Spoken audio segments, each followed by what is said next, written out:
Me personally, I think the practice of casting writers based on the physical characteristic, like the race of the character, or maybe the gender of the character, or perhaps the sexuality of the character to the writer and kind of matching them up. I don't think it's a really good practice from Marvel and DC. I don't think it works out that often. But every once in a while you see something and you can kind of see maybe why it's in there. This week we get What If Miles Morales, essentially the issue where he becomes Thor. And a lot of people are taking issue with this portrayal of Miles Morales as Thor. I've heard him called Ghetto Thor or perhaps Hood Thor. And I have certainly seen some backlash against the writer Yehudi Mercado, who I believe is Jewish and Latino. Obviously, Miles Morales is biracial. His parents are African-American and Puerto Rican. Now, I don't ever want to stamp out creativity, and I certainly don't want to laud the practices of Marvel and DC in the way that they're kind of assigning creators to characters, but I can see where some people are getting upset with this specific portrayal of Miles Morales. When you read the issue, it looks like, or it appears to me, that the author himself, Mercado, what he thinks is special about Miles Morales is that he's from Brooklyn, which is essentially what Asgard is in this issue. And he is, for lack of a better word, more of a hood character than you would traditionally see in the Marvel Comics universe. Now, obviously, there are certain aesthetics about Miles Morales that separate him from Peter Parker. He wears a hoodie. He certainly speaks differently. He's definitely a younger character, a little bit more immature. But I've never really thought of Miles Morales as the hood Spider-Man, and I don't think a lot of people see him that way. And I think it's really interesting that Marvel Comics kind of went out of their way to hire this writer, specifically Nick Lowe. He's the group editor, and he's definitely credited in this comic book. There's a main editor, but obviously he's the one overseeing it, and I imagine that he's the one that hired the author Mercado in the first place, that when it was pitched to him and Mercado was kind of explaining what he would do in this What If Miles Morales Thor issue, it feels like a very superficial take on the character, and it doesn't feel like he's really highlighting or exploring what makes Miles Morales special within the Marvel Comics universe.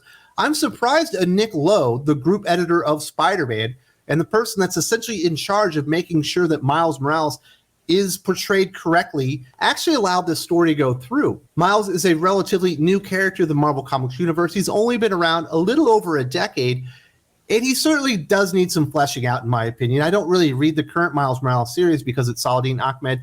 I don't think he's a very good writer, and I don't like his interpretation or his take on Miles, but there are a lot of really cool things that you could incorporate into this Thor story if you wanted to. And if you really appreciated all the things that I appreciate, obviously, from my perspective, that make Miles Morales really stand out in the Marvel Comics universe and make him his own unique hero. I don't think rapping, high tops, and graffiti are what define who Miles Morales is. Obviously, he does have similar power sets to Peter Parker as Spider-Man. He's got a little bit less of the Spidey sense. It doesn't work quite as well. But he does have the Venom Blast that can paralyze people. He can camouflage himself, so he does have some unique power sets to him. They do have some other things in common, kind of like the loss of their uncles, where it's very important into the origin of the characters. But obviously, the message that Miles Morales gets from Uncle Aaron is far different than the one that Peter Parker got from Uncle Ben. He's essentially told by his uncle, eventually you're going to turn bad. You're going to be bad like me. And it's kind of this weird, ominous shadow, this cloud hanging over Miles Morales. So it's got to be one of those things that's sitting in the back of his head. Is he right? Am I always destined to turn bad and not use these powers for good? And it's got to be something that's he's kind of struggling within. That's one of the reasons I don't particularly appreciate Saladin Ahmed's Miles Morales. I think he's kind of abandoned some of the things that kind of make Miles Morales who he is. But even that, I think, is a better interpretation than we got in this What If Miles Morales Thor issue. What are Marvel Comics really thinking going to print with a comic book like this? What are they trying to say to the Miles Morales fans out there? There's nothing unique or special about the character. He's borrowing the power sets from Peter Parker, but he's just a hood version of Spider-Man. I just don't think a lot of Miles Morales fans feel that way. And it doesn't feel like he's really portrayed that way in any other medium. Yes, if you go watch Into the Spider-Verse, which is a Miles Morales film from Sony, there are some aesthetics that make it feel more hip, more cool. It's certainly for a younger generation. But Miles is a very, very thoughtful character. I've never felt that he was really pigeonholed in there. Yes, he is younger. Yes, he's got some urban flair to him that Peter Parker doesn't. but he's a really well thought out character that's really always wanting to do kind of the right thing. He's a little bit immature, but at the end of the day, he's a really dependable friend that is kind of going to do what's right. And in my opinion, that's the way that you do a series like this. If you're going to make Miles Morales into Thor, you keep the core aspects of the character, you throw the powers of Thor and some of the mythology associated with Thor, and see how it plays out. How does Miles react like this? What does Miles become if he is the son of Odin and the god of thunder? What would define the character? How would he differ than Thor Odinson? And that would be a really smart way to really highlight and let people know why Miles Morales is cool and what separates him from the other heroes and whatnot in the universe. But that would have taken like real creativity. And that's my biggest problem with this. I know a lot of people are upset and they say, you know, this is a racist caricature of young black men that grow up in urban environments. And I totally get that. But my real problem is on the editorial staff even greenlighting it when they got the pitch itself. When the author Mercado said, what I think is special about Miles Morales, and if he became Thor, Asgard would be Brooklyn and he would be rapping and the Warriors 3 would be really stupid and they would have this conversation about, is Asgard flat? Kind of like the flat earth conversation, kind of insinuating that they themselves are stupid. And I would make this as dumb and uncreative as possible. And that Nick Lowe and the people around him actually greenlit it is just really surprising to me that they don't cherish and value the character of Miles Morales and don't see this as an opportunity to really elevate the character and fully flesh them out.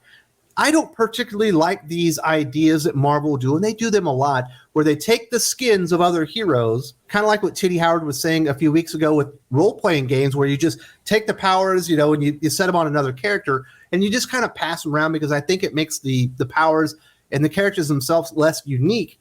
So I don't really like when they do that. You know, I think Spider-Gwen, the Gwenverse is stupid. And I certainly think this What If Miles Morales is completely unnecessary. They really need to be putting more work into the Miles Morales comic book series itself.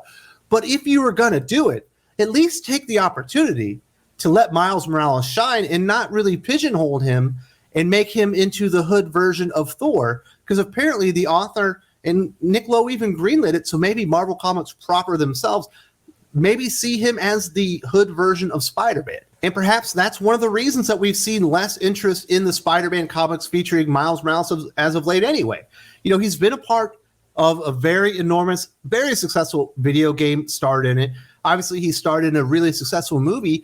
A lot of people know who Miles Morales is, obviously not as many as Peter Parker, but there's awareness of the character, and a lot of younger people buy into the character. We know they're buying comic books, but they're not buying Miles Morales comic books, at least from Marvel Comics. They're buying the one from Scholastic. And I think it's the way that Marvel Comics are treating the character. It's almost like they don't respect or appreciate who Miles is and what he represents within the Marvel Comics universe. You can't just take a wonderful creation like Miles Morales that really has a future. A lot of the sellers of Marvel Comics right now have a lot of past, but there's not a whole lot of good stories to tell in the future because they've been so fleshed out. Miles Morales is kind of an empty slate. This is what could be one of the real big money makers over the next 20, 30 years if Marvel is going to continue to make comic books like that.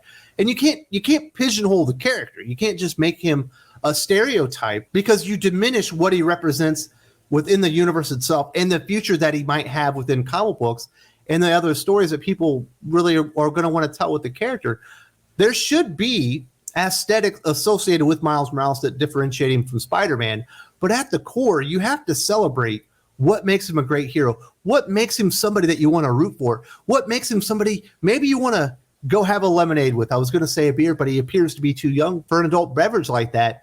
And the mistreatment by the creators and the editorial staffs from Marvel Comics and DC Comics, it's just it's mind-boggling. Who greenlit this? I'm assuming it's Nick Lowe. I'm assuming he's the one that hired this author.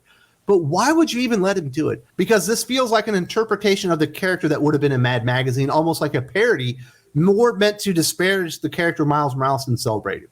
And that was my takeaway from it. I definitely want to hear from you guys. I know Jean Gentry, she got her thoughts out about the character and the racial stereotypes that she saw in it. If you're a Miles Morales fan, or if you're a Black comic book reader, or Latino comic book reader, what do you think about the presentation of Miles Morales in What If Thor? Is he being pigeonholed? Is he being stereotyped? Or do you think this was a good interpretation and a good update for the character if Miles Morales himself was Thor? Because I personally think it needed to be more creative to even warrant making the comic book. I don't talk about the Miles Morales comic series all that often just because I don't read it very much. But a while ago, my good friend Perch and I had a conversation about how Marvel Comics really don't believe that Miles Morales can stand on his own. He kind of rehashes a lot of Peter Parker stories, and they really need to embrace the character because he is special and he is part of the future of Marvel Comics. Definitely check out this video.